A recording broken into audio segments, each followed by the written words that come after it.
বিএনপির যারা মনোনীত প্রার্থী ইতিমধ্যে হয়েছেন এবং যারা হবেন, আপনারা দেখবেন যে তারা তাদের প্রচারপত্রে, তাদের লিফলেটে, হ্যান্ডবিলে, বিলবোর্ডে সব জায়গায় তারা তারেক রহমানের ছবি ব্যবহার করছেন।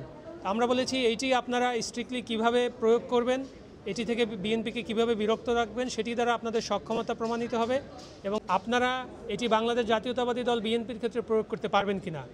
কারণ বিএনপির বর্তমান দলীয় প্রধান হচ্ছেন ম্যাডাম বেগম খালেদা জিয়া, কিন্তু বিএনপির যারা মনোনীত প্রার্থী ইতিমধ্যে হয়েছেন এবং যারা হবেন, আপনারা দেখবেন যে তারা তাদের প্রচারপত্রে, তাদের লিফলেটে, হ্যান্ডবিলে, বিলবোর্ডে সব জায়গায় তারা তারেক রহমানের ছবি ব্যবহার করছেন।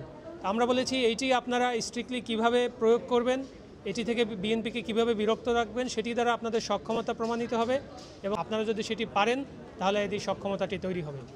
এছাড়াও আমরা বলেছি যে ভোটার হিসাবে যাদের বয়স, নাগরিক হিসাবে যাদের বয়স নির্বাচনের দিন 18 বছর পূর্ণ হবে, তাদের সবাইকে ভোটার তালিকায় অন্তর্ভুক্ত করতে হবে।